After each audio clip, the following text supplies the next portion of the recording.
උත්පත්ති කතාව 4 වන පරිච්ඡේදය. කයින් සහ ආබෙල්. ආදම් සිය භාර්යාව වන ඒව සමග එක් විය.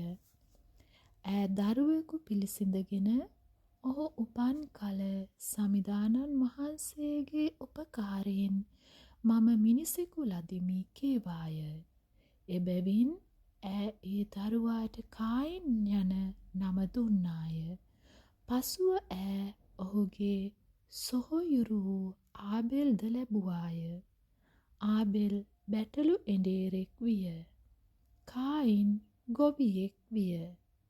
කලක් ගත වූ පසු කායින් පොළොවෙන් නිපද වූ අස්වැන්න පඬුරක් වශයෙන් සමිදානන් වහන්සේට පූජා කළේය.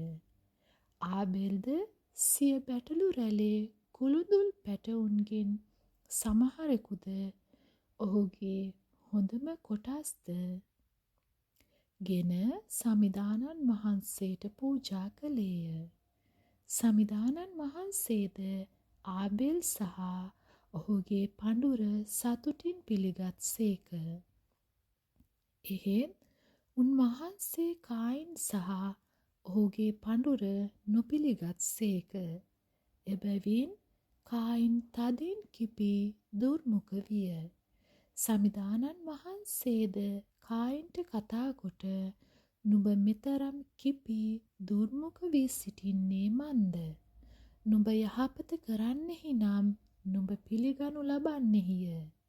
නුඹ අයහපත කරන්නෙහි නම් පාපය රකුසෙකුසේ නුඹේ දොරකඩ läග සිටින්නේය. ඌ නුඹ මැඩලීමට බලාගෙන සිටී. එහෙත් නුඹට ඌ දමනය කළ හැකියයි වදාළ සේක.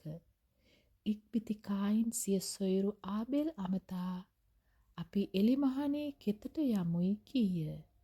මෙසේ ඔවුන් ගිය විට කායින් සිය සොයුරු ආබෙල්ට විරුද්ධව නැගිට ඔහු මරා දැමීය. එවිට සමිදානන් වහන්සේ කායින්ට කතා කොට නුඹේ සහෝදර ආබෙල් කොහේදැයි ඇසූ සේක. කායින්ද උත්තර දෙමින් මම නොදනිමි. මම මාගේ සහෝදරයාගේ භාරකරුදැයි ඇසීය. සමිදානන් වහන්සේද නුඹට කළ මේ දේ නුඹ කළ මේ දේ කුමක්ද?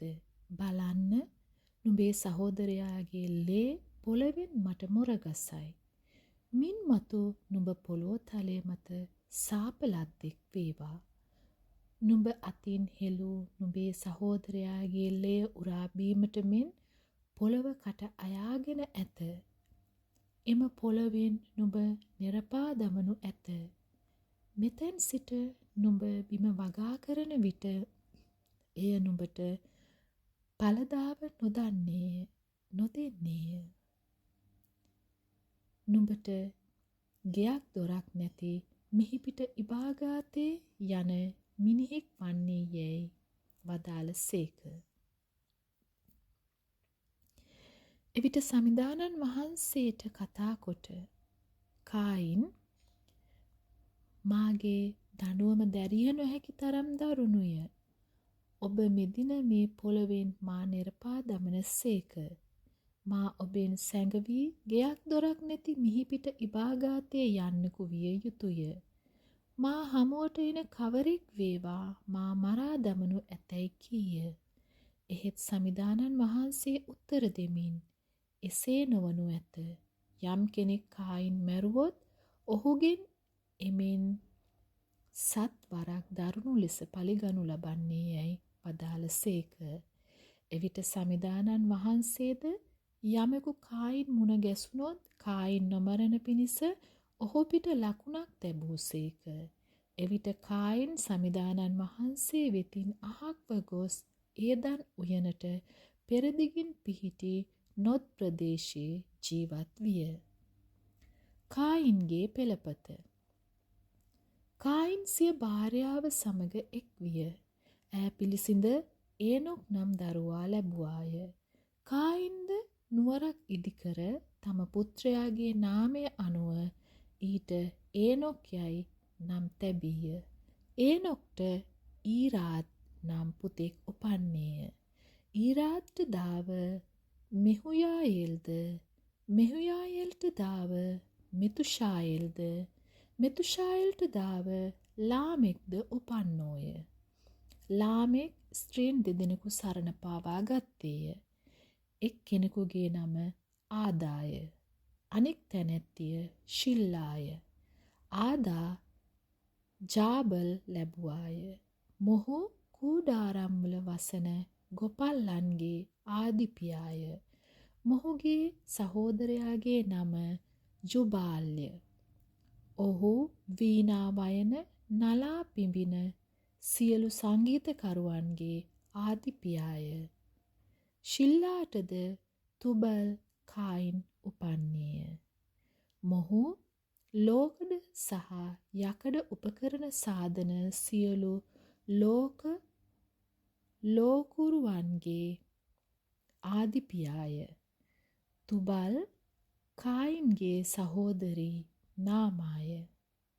ලාමෙක් සිය භාර්යාවන්ට කතාකොට ආදා හා ශිල්ලා මට සවන් දෙන්න. මා බිරිඳිනි. මා බසට කන් යොමන්න. මිනිසෙක් මට පහර දුනි. මම ඔහු මරා දැමීමි. තරුණයෙක් මට තුවාල කළේය. මම ඔහුත් මරා දැමීමි. කායින්ට පහර දෙන්නේ කවරෙක්ද? ඔහුගෙන් පලි ගැනීම 7 වරක් වේවි. මට පහර දෙන්නේ කවරෙක්ද? ඔහුගෙන් පලි ගැනීම 77 වරක් වේවියයි පැවසීය.